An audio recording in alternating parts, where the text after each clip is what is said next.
Hey everyone, today we'll go through the patch notes for June 17th. There are a couple things to go through, so let's jump right in and talk about them.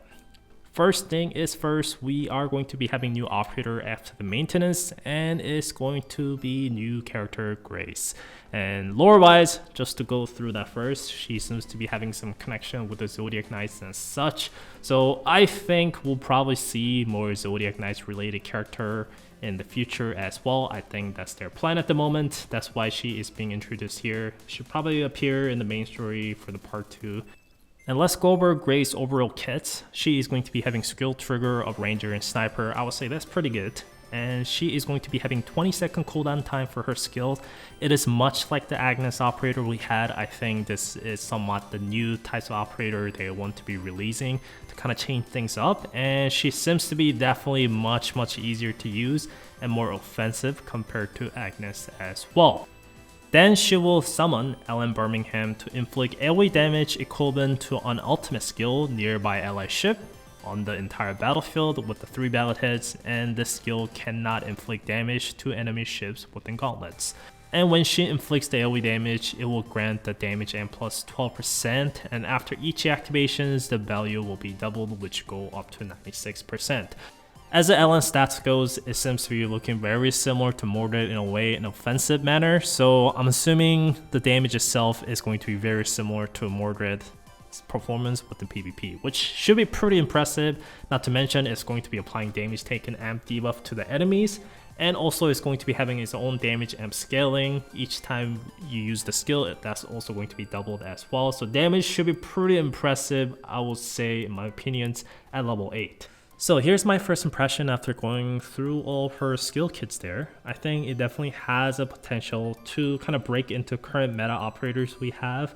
I think it will definitely have its own unique spots with the certain units combinations, because I think trying to trigger the skill more than 2 times is going to be pretty hard if you're only using 1 or 2 Ranger and Sniper units. And you definitely need Defender or Striker units or any other frontline tank, so unless you are playing Soldier Rush comp, I think it's going to be harder to trigger the skill more than twice for your usual team that you use. So you are going to be having very different playstyle.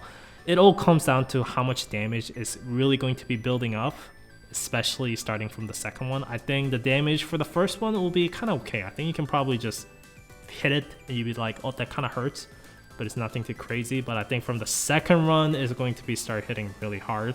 And from the third hit, if you can trigger it, I think it will be like game-changing kind of ultimate skill that's like lasering down on you. We'll try to go after her, but keep in mind that I already got Mina Prestige skin, and I don't really feel like topping up right now until the new Prestige skin pops up. So I kind of want to hold my admin coins until the half anniversary happens. So we'll see. I'm being cheap now, okay? I'm being cheap, but we'll see. And here's the illustration for her, and she's a type of character that shows a forehead. So I want to draw a tic-tac-toe on her forehead. That's the running joke for these types of character. But anyway, she looks cute, so I'll definitely go after a couple copies for sure. Next thing we have is a new Awaken exclusive gear, and this time around it's going to be for Awaken Soyun. And these are the basic stats for her gears, and it's going to be having latent ability with the attack speed. And unless this latent ability attack speed value is going to be really high, I think I'd rather use something like a max skill haste setting sweep gear instead. So not too sure about these gears at the moment. Of course, I'm going to be farming this gear for her for aesthetic and collection reasons, but at the moment, not too impressed with the latent ability slots, but that could always change depending on the value, so we'll see. Next, we have the new types of minigame. It's called a Break Room Raid Operations. I guess Mina and Noel is breaking through Coffin Company's snack room, which is probably not the smartest things to do, but that's pretty funny. Game itself is going to be tap and dragging these numbers to get number 10, and if you do that, you are going to be getting 1 point, and you are also going to be having timers, and if you get a certain amount of points, you are going to be getting some quartz. After that, I guess that's just flexing how good you are at this minigame, and you are going to be receiving some credits as an additional reward. So trying to get the 50 points shouldn't be too hard, I think personally, but we'll see. Maybe I'll be terrible at it, but I never played this particular types of mini games before. I think this type of mini game exists somewhere. I don't even know what this game is called, but I think I can do it. I already see number 10 here and there, so I should be able to do it. See, I already see 2 5s here, 7 and 3 here, 7 and 3 there, and 9 and 1 here. So I think I should be good to trying to get at least 50 points.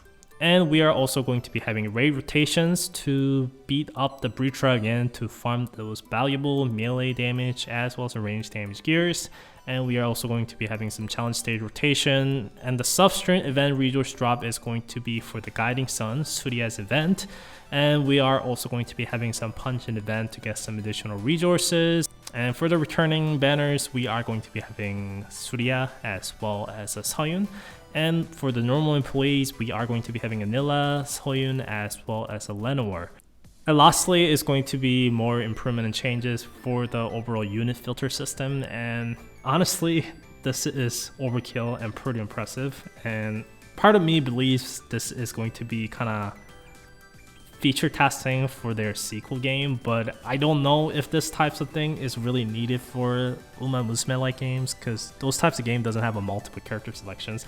I guess this tag could be pretty useful for certain stats.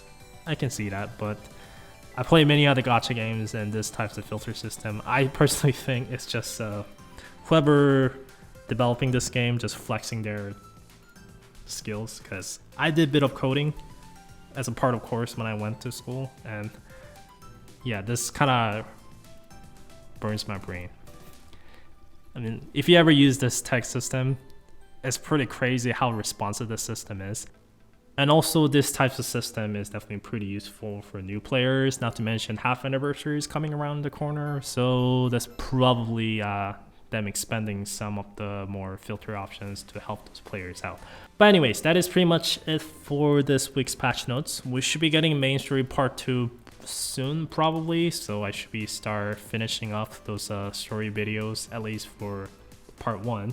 So if you skip that through, or if you haven't really read it through yet, I can probably give you a good summary instead of you having to read through all of that, which is actually a decent amount of text. But yeah, thanks for watching. I'll see you guys next time with more videos.